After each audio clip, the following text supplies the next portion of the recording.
सोचो, एक ऐसी डायरी जो अपने पन्ने खुद लिखती है और जो भी उस डायरी का नाम उसमें लिख दे, उसकी जिंदगी के पन्ने हमेशा के लिए बंद हो जाते हैं।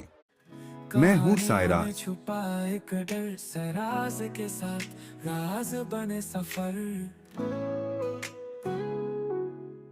आज तुम्हें सुनाने आया हूँ एक ऐसी कहानी जिसमें एक पुरानी डायरी बन गई मौत का फरमान। स्वागत है तुम्हारा एक और राज की दुनिया में। पुराने शहर की एक लाइब्रेरी के बेसमेंट में एक लोहे का बंद संदूक मिला था।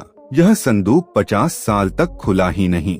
जब आखिरकार लाइब्रेरी के नए केयरटेकर ने इस संदूक को तोड़ा, अंदर से एक पुरानी डायरी मिली। डायरी का कवर काला था और उस पर खून के धब्बे जमे हुए थे। केयरटेकर ने डायरी उठाई और खोलने की कोशिश की। पहले पन्ने पर लिखा था, जो भी इस डायरी को खोलेगा उसका नाम अपने आप लिखा मिलेगा।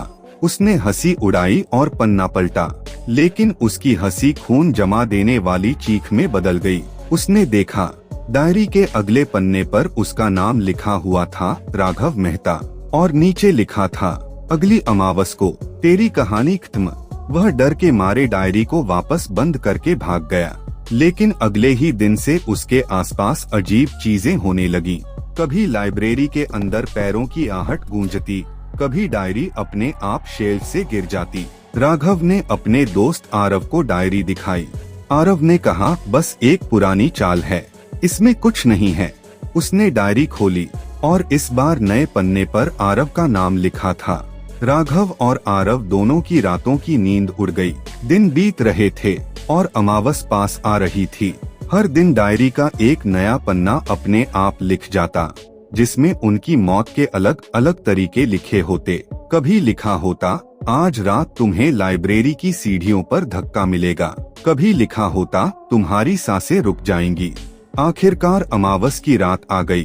राघव और आरव लाइब्रेरी के अंदर खड़े थे। डायरी मैच पर रखी थी। घड़ी ने 12 बजाए और डायरी खुद ब खुद खुल गई।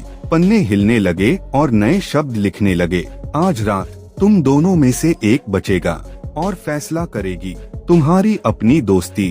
राघव और आरव एक दूसरे को देख रहे थे। डायरी ने उन्हें मजबूर कर दिया था। एक को मरना था ताकि दूसरा बचे। उन्होंने डायरी फाड़ने की कोशिश की, लेकिन जितना फाड़ते उतनी ही तेजी से नए पन्ने बन जाते। आखिरी पल में राघव चिल्लाया, मैं अपनी कुर्बानी देता हूँ। उसने डायरी को सीने से लगाया और अगले ही पल उसका जिस्म हवा में घुल गया। डायरी बंद हो गई और उसके कवर पर सिर्फ एक नया नाम लिखा था, आरव मेहता, विटनेस। आरव बच गया, लेकिन उसने अपना दोस्त खो दिया और डायरी वापस अपने संदूक में बंद हो गई। अगली सुबह जब लाइब्रेरी खुली, संदूक फिर से ताले से जकड़ा हुआ था, जैसे डायरी कभी खुली ही नहीं थी। तो दोस्तों, यह थी कहानी खूनी डायरी। कभी कभी राज सिर्फ राज नहीं होते, बल्कि मौत का लिखा हुआ हुक्म भी होते हैं। मैं हूँ सायराज। मिलते हैं अगले अंधेरे सच के साथ। तब तक डायरी से दूर रहिए, क्योंकि कब लिख दे कोई नहीं जानता। कहानियों में छुपा एक डर सराज के साथ राज बने सफर।